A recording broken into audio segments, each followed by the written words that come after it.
وقاتلوا فی سبیل اللہ الذین یقاتلونکم ولا تعتدوا ان اللہ لا یحب المعتدین، اللہ کی راہ میں لڑو ان سے جو تم سے لڑتے ہیں، جو تم سے مقاتلہ کرتے ہیں، یعنی کفار، من الکفار، ولا تعتدوا، اور علیہم یعنی کفار پر زیادتی نہ کرو، بالابتداء بالقتال یعنی لڑائی میں ابتدا کرنے کے ساتھ، پہلے تم لڑائی کرو، اس کے ساتھ تم ان پر زیادتی نہ کرو۔ ان اللہ لا یحب المعتدین، بے شک اللہ معتدین کو پسند نہیں کرتا، یعنی متجاوزین، حد سے بڑھنے والوں کو پسند نہیں کرتا۔ کس سے؟ ما حد لہم، یعنی اللہ پاک پسند نہیں فرماتا جو ان کے لیے حد بیان کی گئی اس سے بڑھنے والے ہیں، ان کو پسند نہیں فرماتا۔ اب پیچھے آپ نے یہ پڑھا تھا کہ اہلّہ یسألونک عن الاہلّہ، وہ آپ سے چاندوں کے بارے میں پوچھتے ہیں، تو آپ مجھے بتائیں چاند کتنے ہیں؟ تو ادھر تو اہلّہ ہے، ادھر کیا ہے؟ یہ ہلال کی جمع ہے۔ تو کوئی آپ سے سوال کرے، کیونکہ جو اب یہ دور چل رہا ہے نا، فتنوں کا دور ہے، کس کا؟ اور شیطانوں کا شور ہے، اور جاہلوں کا شور ہے، جاہلوں کا، ٹھیک ہے؟ میڈیا کے ذریعے وہ نئی سے نئی بات کرتے ہیں جو آپ نے پہلے نہیں سنی ہوگی، جو پہلے، تو اس لیے اب تو اور علماء سے کرنا چاہیے۔ جہالت کی بنیاد پر وہ لغت عرب سے ناواقفی کی بنیاد پر وہ ایسے اعتراض کرتے ہیں کہ جن کے علم نہیں ہوتا وہ بات پھسل جاتی ہے، بات خود تو پھسلے ہوتے ہیں اور بات بھی پھسل جاتی ہے۔ آپ پھر سوال کہتے ہیں جی چاند ایک ہے تو دیکھو اہلّہ فرمایا، تو عجیب بات کرتے، کوئی پڑھ لیں تو پھر سمجھ آئے نا کہ کیوں۔ اس کے دو جواب ہو سکتے ہیں، دو جواب، باقی پھر آگے دیکھیں علماء نے اور گفتگو فرمائی ہو اہلّہ کے بارے میں، کہ ایک تو یہ ہے کہ جو چاند آج نکلا ہے تو کل اور چاند ہو، پرسوں اور چاند ہو، چوتھ اور چاند ہو، اور تو یہ چاند بدل کے آ رہا ہے، چاند گویا کہ یہ چاند بدل کے آ رہا ہے، تو یہ مختلف چاند ہے، یہ تو اس اعتبار سے جمع لانا درست ہے، اس اعتبار سے پھر زیادہ چاند ہو گئے، زیادہ سمجھ آ گئی، زیادہ چاند ہو گئے، یا پھر اس اعتبار سے کہ ہر مہینے کا چاند الگ ہے، ہر اس مہینے کا چاند الگ، اگلے مہینے کا چاند الگ، اگلے پھر تعدد ہو گیا، تو اس اعتبار سے جمع لائی گئی ہے، تو یہ جمع لانا بھی درست ہے۔ سمجھ آ گئی اس کی؟ اہلّہ پہ آگے فرمایا کہ لما صد صلی اللہ علیہ وسلم عن البیت عام الحدیبیہ، جب بیت اللہ سے حدیبیہ کے سال نبی کرم صلی اللہ علیہ وسلم کو روک دیا گیا، ولما صد صلی اللہ علیہ وسلم عن البیت عام الحدیبیہ، جب حدیبیہ کے سال نبی کرم صلی اللہ علیہ وسلم کو بیت اللہ سے کیا کر دیا گیا؟ روک دیا گیا کہ بیت اللہ میں داخل نہیں ہونے دیں گے۔ وصالح الکفار علی ان یعود العام القابل، اور کفار سے مصالحہ کیا اس پر کہ وہ آئندہ سال لوٹیں گے، آئندہ جو آنے والا سال ہے پھر وہ آئیں گے کعبۃ اللہ میں عمرہ فرمائیں گے۔ اس پر مصالحت ہوئی، اس پر پتہ نا آپ کو صلح حدیبیہ کے موقع پر صلح نامہ ہوا، تو اس میں تھا کہ اگلے سال لوٹیں گے، اس سال انہوں نے روک دیا، تو پھر کیا معاہدہ ہوا کہ اگلے سال ایجاد، اگلے سال آئیں گے۔ تو وَيُخِلُّ لَهُ مَكَّةَ ثَلَاثَةَ أَيَّامٍ، اور وہ آپ کے لیے 3 دن مکہ خالی کریں گے، مکہ آپ کے لیے۔ تو پھر تجہز لعمرۃ القضاء، تو نبی کرم صلی اللہ علیہ وسلم نے عمرہ قضاء کے لیے تیاری کی، عمرہ تیاری کی، وخافوا، اور وہ ڈر گئے،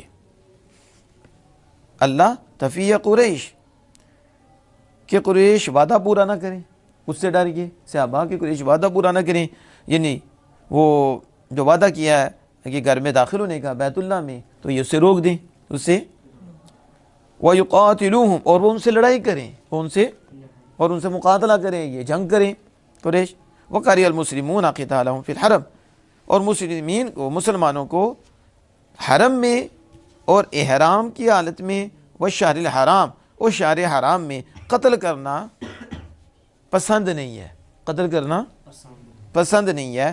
تو نازلہ، تو یہ آیت کریمہ نازل ہوئی، یہ آیت کریمہ اب پس منظر سمجھ میں آیا کہ یہ اصل بات تھی کہ جب وعدہ ہو گیا کہ اگلے سال جو ہے نبی اکرم صلی اللہ علیہ وسلم داخل ہوں گے، مکہ شریف آئیں گے، بیت اللہ کا طواف کریں گے، تو عمرہ کریں گے، یہ معاہدہ ہو گیا، یہ معاہدہ ہو گیا۔ اور صحابہ جو ہیں نا یہ ڈر گئے کہ وہ وعدہ وفا نہ کریں اور پھر لڑائی کریں، تو ہمیں تو پسند نہیں ہے کہ ہم اللہ کے گھر میں لڑائی کریں، ہم حرم شریف میں لڑائی کریں، اور احرام میں بھی عمرہ کے لیے گئے، احرام کی پابندیاں بھی ہیں، احرام کے حال میں ہم لڑائی کریں، شہر حرام میں لڑائی کریں۔ تو اللہ پاک نے یہ آیت کریمہ نازل فرمائی، لڑو اللہ کی راہ میں، لڑو، اب دیکھو، لڑو وہ مقاتلہ کرو اللہ کی راہ میں، لِإِعْلَاءِ دِينِهِ، اللہ کے دین کو بلند کرنے کے لیے، اللہ کے، یہ اصل ہے، کیا ہے؟ اب سمجھ آئیے کہ نہیں؟ یہ کچھ ذاتی مسئلہ نہیں ہوتا، ذاتی مسئلہ نہیں ہوتا، یہ تو اللہ کے فرمان کے مطابق اللہ کی رضا کے لیے، دین کی سر بلندی کے لیے مقاتلہ، کس کے لیے؟ اب جب یہ گفتگو ہوتی ہیں تو کس لیے؟ دین کی بلندی کے لیے، دین کی اعلاء کلمت اللہ، اللہ کے کلمہ کو بلند کرنے کے لیے، اللہ کے۔ تو یہ یہاں دیکھیں کہ مقاتلہ کرو، تم ان سے مقاتلہ کرو اللہ کے دین کو بلند کرنے کے لیے، اس نیت سے کہ اللہ کا دین بلند ہو جائے، اللہ کا دین۔ الذین یقاتلون، کن سے جو بات ہو رہی تھی کہ مقاتلہ کا ایک مفعول آئے گا، یہ متعدی ہے، مفعول آئے گا اس کا، تو دیکھو مفعول آیا کہ نہیں؟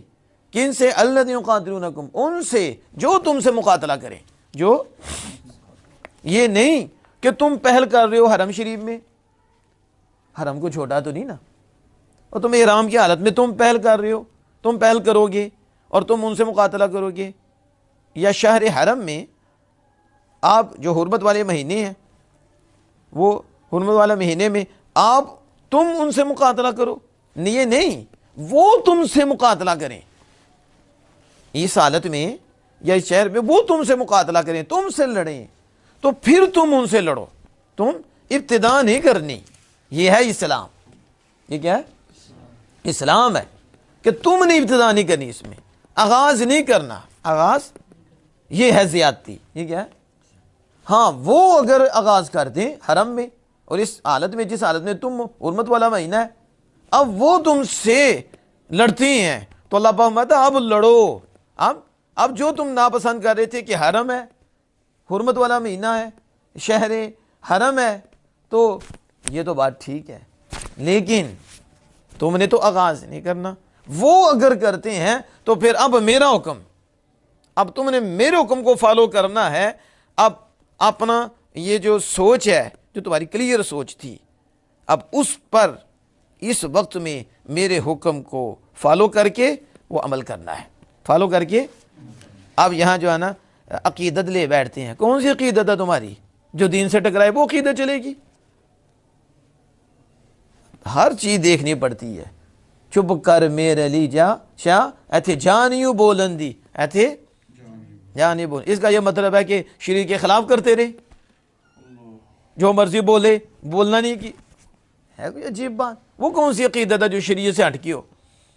شریعت کے یہ عقیدت ہے، جس سے پیار ہوتا ہے اس کے ہر حکم اس سے پیار ہوتا ہے، اور اس کے آگے گردن جھکی ہوتی ہے۔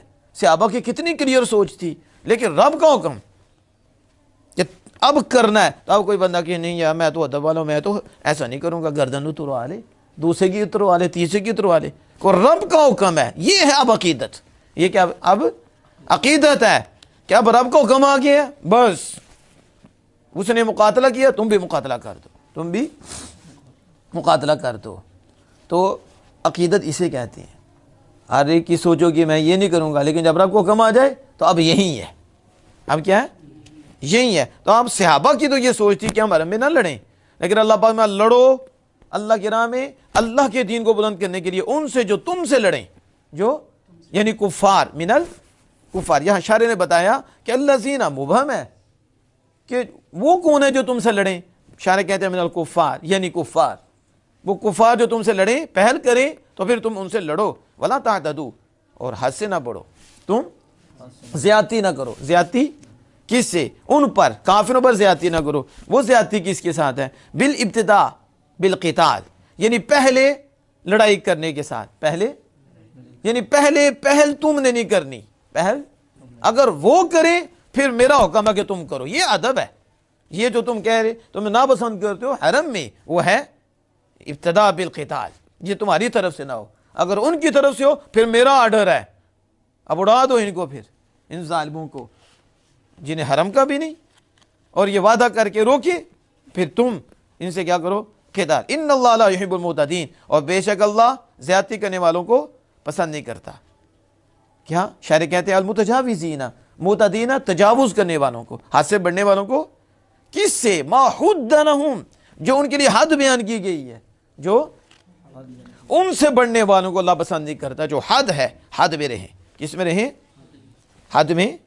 لیکن یہ یاد رکھیں وَهَذَا مَنْسُوخٌ بِآیَةِ بَرَاءَةٍ اَوْ بِقَوْلِهِ. یہ جو پیچھے حکم تھا کہ ابتداء بالقتال، ابتداء، آپ کوئی بندہ یہ جو میں کہتا ہوں آج کل تو بڑے جو ہے نا آپ کو ملیں گے سکالر، اب اس آیت کو لے کر کہیں کہ ابتداء کے بغیر جو ہے نا آپ نے ابتداء کرنی ہی نہیں، ابتداء بالقتال تو جائز ہی نہیں. ابتداء، یہ جو حکم تھا یہ منسوخ ہو چکا ہے. یہ کس آیت سے؟ آیت برات سے. براءۃ من اللہ ورسولہ لن عاہدتم من المشرکین فسیحوا فی الارض اربعۃ اشہر واعلموا غیر معجز اللہ. اس کے اندر چلو نا تو کیا آئے گی؟ ان سے مقاتلہ کرو. ٹھیک ہے، تو یہ جو ہے یہ آیت کو کم منسوخ ہو چکا. کس سے؟ آیت برات سے، یا پھر بقولہ، اللہ کے اس فرمان سے، وقتلوہم، ان سے لڑو جہاں تم ان کو پاؤ، حیث ثقفتموہم وجدتموہم، جہاں تم ان کو پاؤ ان سے لڑو، انہیں قتل کرو، انہیں. تو ابھی اس کی وضاحت مزید آئے گی آگے. وجدتموہم، جہاں تم، ثقفتموہم کا شارح نے معنی بیان کیا، یعنی ثقیف یہاں وجدتمو کے معنی میں ہے، جہاں تم ان کو پاؤ. واجدہ، وجدتمو. اب وجدتمو میں واو ظاہر ہو گئی ہے، حالانکہ آپ صیغہ پڑھتے ہیں وجدتم، ثقفتم. میں نے ثقفتمو صیغہ نہیں پوچھا تھا، ثقفتم پوچھا تھا. ثقفتمو پڑھتا پوچھتا تو ہو سکتا آپ کہیں اور پہنچ جاتے، اس لیے نہیں پوچھا تھا. ثقفتمو میں واو واپس آئی ہے تو اس کی نسبت ضمیر کی طرف ہو رہی ہے، تو اس صورت میں واو واپس آتی ہے. واو علمتموہن میں بھی واو واپس آیا نا، کیسے علمتم ہے، اصل میں تو واو تھی تو واو کو حذف کیا گیا ہے، واو کو، اور واو ہی تو ضمیر تھی اور اس کی جگہ میم کو لایا گیا تھا، تو اس میں ظاہر کر دیا گیا. جیسے علمتموہن میں بھی جب نسبت ہوگی تو یہ واو واپس آ جائے گی. اسی طرح ثقفتمو میں بھی واپس آئی اور شارح بھی واپس لائے وجدتموہم، وجدتموہم میں بھی واو ضمیر. آپ کسی سے پوچھیں آپ بتاؤ کہ صیغہ ثقفتمو کون سا ہے، وہ سدا وہ گھومتا ہی رہے کہ ثقفتمو کون سا سے، ہم نے تو ثقیف فاعل تم پڑھا تھا، یہ فاعل تمو کہاں سے آ گیا، اصل میں تو وہی تھا. ٹھیک ہے، اسی طرح ثقفتمو، وجدتموہم، جہاں تم ان کو پاؤ، وَأَخْرِجُوا مِنْ حَيْثُ أَخْرَجُوكُمْ، اور تم ان کو نکالو، تم ان کو، آخرج فعل فاعل، ہم ضمیر مفعول محلاً منصوب، تم ان کو نکالو، من حیث، اب جگہ کی بات ہو رہی ہے، جہاں سے انہوں نے تمہیں نکالا تو وہ کیا تھا؟ مکہ، تو تم بھی مکہ سے نکالو ان کو. ٹھیک ہے، تم انہیں نکالو جہاں سے انہوں نے اخرجو، تم کو نکالا، یعنی ای من مکہ. شاعر کہتے ہیں یعنی من حیثو کی تفسیر شاعر نے مکہ سے کی ہے. کس سے کی ہے؟ یعنی من حیثو من مکہ، حیثو جگہ کے لیے نا، تو یعنی مکہ سے انہوں نے تمہیں نکالا تو تم بھی وہاں سے انہیں نکالو. قد فعل بہم ذالک عام الفتح، تو پھر ان کے ساتھ یہ عمل فتح کے سال کیا، فتح کے سال، یا فعل بہم، یہ عمل ان کے ساتھ عمل فتح کے سال کیا گیا، فتح کے سال پھر نکالے گئے کہ نہیں. والفتنۃ اشد من القتل،